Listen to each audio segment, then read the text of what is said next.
Sebuah cerita dari tahun 1960 yang kembali terulang di tahun 2018. Dialami oleh keluarga kecil yang tinggal di sebuah rumah. Rumah itu terletak di depan sebuah mata air yang dikelilingi pohon beringin besar. Tahun 1960, di sebuah desa di Jawa Tengah, pernah terjadi kejadian yang membuat warga merasa terganggu, bahkan membuat keadaan mencekam. Tepatnya di mata air yang memang dianggap warga sebagai tempat yang wingit pada zamannya. Tempat ini sering dibuat untuk ritual dan sering juga sebagai tempat persembahan.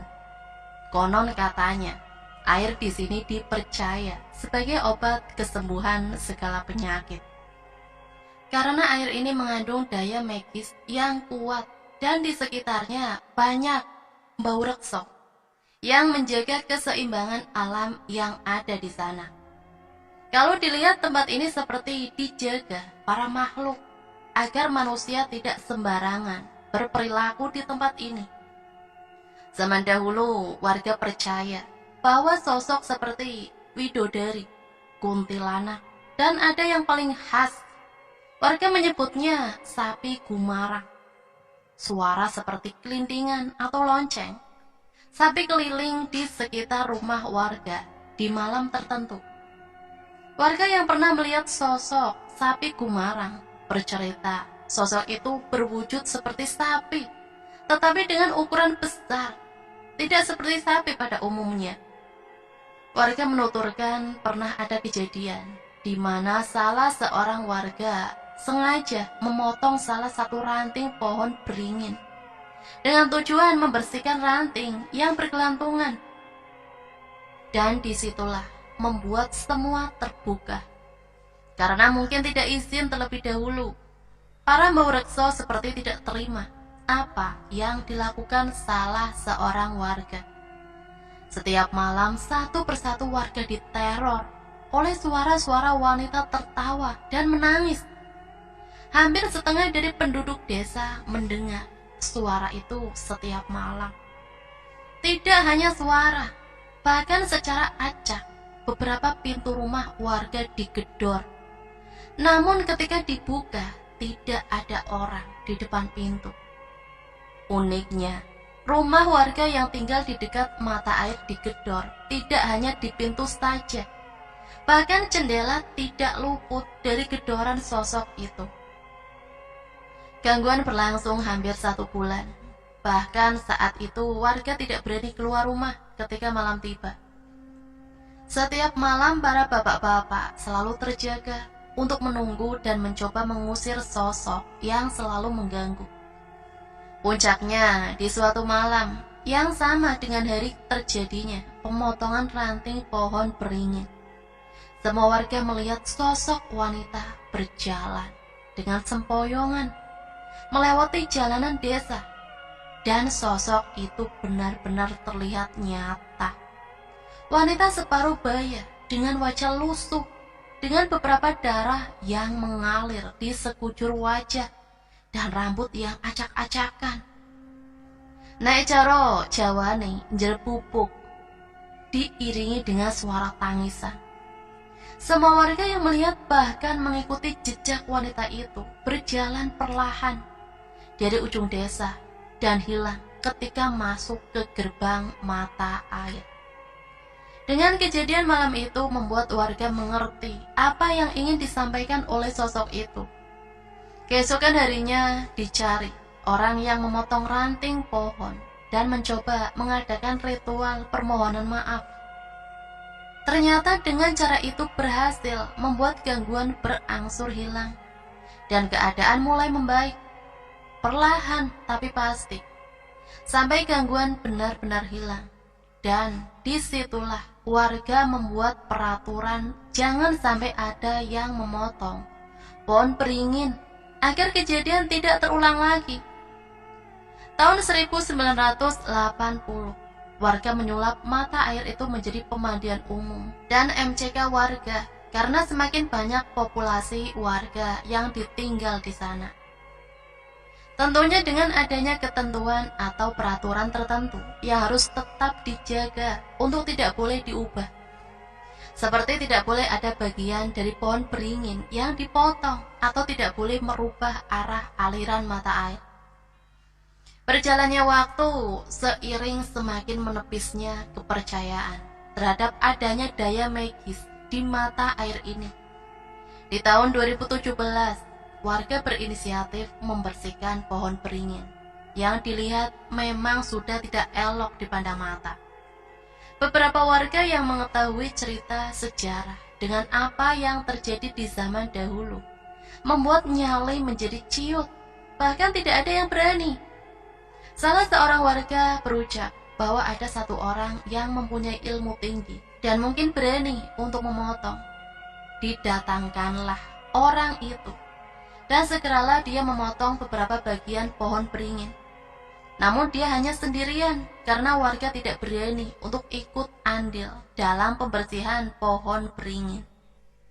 Setelah selesai dibersihkan, memang tidak ada apa-apa. Bahkan tidak ada sesuatu yang janggal terjadi atau dirasakan warga. Namun di 7 hari berikutnya, mulai ada tanda kemarahan dari sang penunggu. Sering muncul bau yang sangat wangi secara tiba-tiba ketika melewati sumber mata air. Bahkan di radius 20 meter, bau itu masih sangat menyengat. Beberapa warga sering mendengar suara orang mandi. Namun ketika dilihat tidak ada orang sama sekali. Bahkan gayung yang ada kering, tidak ada bekas air sama sekali.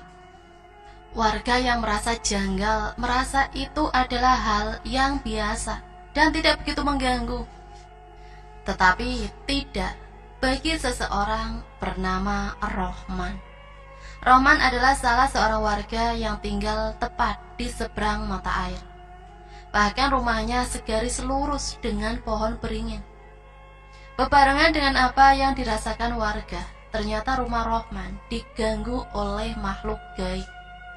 Walaupun tidak dirasakan oleh Rohman secara langsung, tetapi anaknya yang bernama Linda pada waktu itu masih berumur 14 tahun merasakan langsung gesekan energi yang ada. Di suatu malam, Linda pulang dari tempat neneknya. Ketika dia melewati sebuah tumpukan batu bata yang jaraknya kurang lebih 10 meter dari tempat dia berdiri, tiba-tiba sebuah batu bata melayang dan jatuh tepat di depan badan Linda. Linda langsung berlari karena takut ada sesuatu yang mengancamnya. Dan dia sempat mengintip dari dalam jendela rumah dan tidak ada tanda-tanda manusia. Logikanya adalah tumpukan batu bata dengan jarak 10 meter tidak mungkin jatuh sampai ke tempat Linda kecuali dilempar. Begitulah pemikiran Linda waktu itu. Dan ternyata di hari berikutnya, tepat jam 11 malam, Linda melihat dengan mata kepalanya sendiri beberapa buah batu bata dengan gerakan seperti dilempar oleh sesuatu. Bukan angin, bukan manusia, tetapi batu bata itu benar-benar melayang. Linda yang melihat batu bata melayang mencoba menelpon ayahnya, Rohman. Tetapi Rohman tidak percaya dengan apa yang dikatakan Linda. Ketidakpercayaan Rohman langsung terjawab di hari itu juga. Ketika dia pulang ke rumah dan menuju lantai 2, dia melihat sebuah palu yang posisinya berada di atas sebuah asbak dengan posisi seperti sedang memukul asbak tersebut. Padahal palu itu dia letakkan di atas lemari dan dimasukkan ke dalam sebuah tempat perkakas. Dan tempat asbak tersebut jauh dengan lemari, tempat menyimpan palu, karena terhalang kasur yang cukup panjang. Keesokan harinya sekitar jam 5 pagi sebelum istri Rohman pergi ke pasar, Linda berteriak dan meminta tolong kepada Rohman. Linda bercerita melihat sosok anak kecil yang sangat mirip dengan adiknya. Padahal waktu itu adiknya masih tertidur lelap di sampingnya. Setelah menenangkan Linda, di situ istri Rohman bercerita di malam sebelumnya melihat sosok wanita di balkon rumah dengan perawakan yang besar dan tinggi. Dia tidak bercerita karena takut membuat khawatir keluarga mereka. Rohman yang melihat kejenggalan Palu dan apa yang dilihat istri dan anaknya mulai gusar dan mencoba mendatangkan orang pintar. Didatangkanlah pakar gaib dengan membawa satu asisten pribadi. Si orang pintar ini berkata bahwa sosok yang mengganggu di rumah Rohman adalah sosok yang ada di pohon beringin. Mereka merasa terusik dengan adanya pembersihan pohon. Merasa rumah mereka dirusak. Makanya mereka memilih rumah Rohman karena selama ini keluarga Rohman yang sering menggunakan pemandian dan dianggap ngerumat tempat mata air. Dilakukanlah mediasi dengan sosok yang ada. Kemudian tercipta obrolan yang cukup menarik. Sosok yang ada di rumah Rohman adalah sosok yang ada di tahun 60-an. Sosok itu ingin tinggal di tempat Rohman karena merasa nyaman dan ingin membantu keluarga Rohman dalam segala hal apapun. Tetapi Rohman menolak dengan mentah-mentah dan memilih untuk para gaib mencari tempat lain. Sempat terjadi musyawarah mufakat yang cukup alot dan tidak menemui titik terang. Bahkan karena kuatnya energi dari sosok tersebut, asisten pribadi dari pakar gaib tersebut sempat muntah darah. Akibat diserang oleh energi dari sosok tersebut. Keadaan mulai tidak kondusif. Linda yang mulanya diam melihat mediasi, tiba-tiba mengalami yang namanya kesurupan dan menjalar ke adiknya sampai ke istri Rohman. Pakar gaib mencoba menetralisir energi yang ada dan mengontrol keadaan. Karena mendesak, akhirnya ditanyalah salah satu sosok yang merasuki Linda. "Minta apa kamu?" Mohon maaf, di sini pesannya diminta untuk disensor oleh narasumber. Inti pesannya yang disampaikan adalah akan ada sesuatu yang lebih besar dan bahkan gangguan yang lebih besar apabila tidak ada inisiatif untuk memperbaiki semuanya. Akhirnya pakar gaib membuat sebuah perjanjian di mana sosok gaib yang bersarang di rumah Rohman akan dibawa dan dipindahkan ke tempat yang lebih bagus dan indah. Walaupun beberapa kali sempat ada penolakan, akan tetapi dengan kesabaran tinggi, akhirnya mau akan dipindahkan. 2 hari berikutnya datanglah pakar gaib dan ditambah 4 asisten pribadi yang berencana memindahkan sosok gaib yang ada di rumah Rohman. Alhasil malah bertambah mencekam. 3 asisten pribadi sempat muntah darah. Bahkan ada yang tidak sadarkan diri. Mungkin karena mereka dikhianati, pakar gaib otomatis marah dan sempat terjadi pertarungan yang cukup sengit. Bahkan Rohman melihat adanya cahaya merah, seperti bertabrakan ketika pertarungan itu terjadi. Pertarungan berjalan sekitar 30 menit dan dimenangkan oleh sang pakar gaib. Disitulah perjanjian untuk memindahkan ke tempat yang lebih baik diminta revisi. Revisinya adalah seluruh keluarga Rohman diminta untuk mandi di mata air di jam 12 malam. Mandi tetapi tidak boleh memakai alat mandi, terutama yang mengotori seperti sabun. Tidak boleh kencing, tidak boleh meludah, dan tidak boleh meninggalkan jejak sedikit pun. Dan itu dilakukan di malam Selasa Kliwon. Rohman mengiyakan dan sempat bercerita ke beberapa warga tentang sosok yang ada di rumahnya. Rohman juga bercerita tentang pertarungan gaib yang terjadi. Namanya di sebuah desa, kabar itu dengan cepat menyebar kemana-mana, bahkan sampai ke tetangga desa. Usut punya usut, ternyata selama ini yang diganggu bukan warga sekitar, akan tetapi tetangga desa yang terkena imbas dari pembersihan pohon beringin. Kurang lebih sama dengan gangguan di tahun 1960. Pintu rumah sering digedor, tapi ketika dibuka tidak ada orang. Sering mendengar wanita menangis, bahkan ada yang melihat wanita lusuh dengan wajah yang berlumuran darah.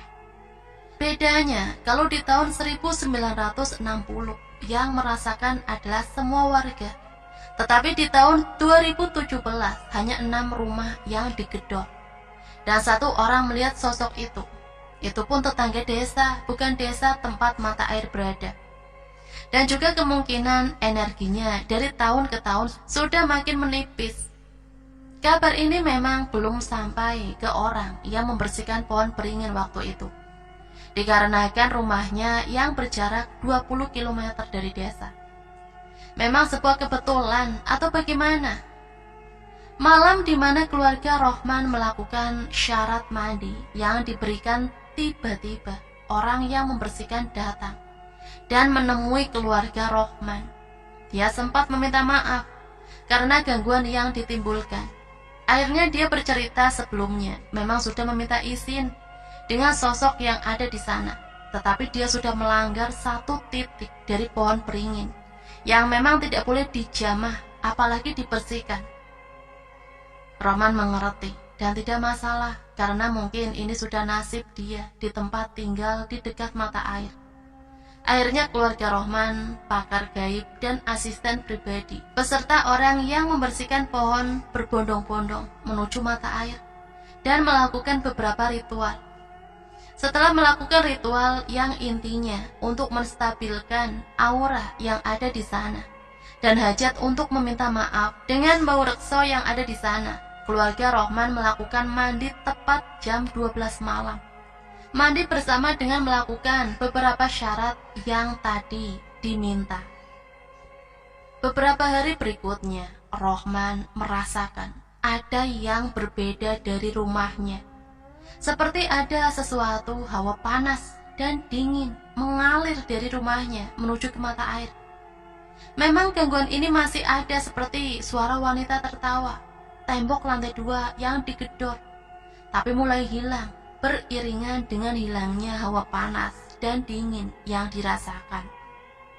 Rohman memang membuat kejadian itu sebagai sebuah pembelajaran bahwa kita tidak boleh melupakan sejarah agar kita tidak melakukan kesalahan yang sama. Kalau dilihat secara langsung, sekarang di tahun 2020, air mata ini memang terlihat wingit, apalagi ketika malam hari kita datang ke sana, akan merasakan hawa dingin dan angin yang luar biasa. Walaupun ritual sudah mulai ditinggalkan warga, akan tetapi ada beberapa warga yang masih melakukannya. Itu pun secara diam-diam, yang intinya untuk menstabilkan keseimbangan alam manusia dan alam gaib yang ada di sana. Hanya orang-orang tertentu yang mengetahui bagaimana kekuatan atau daya magis dari tempat ini.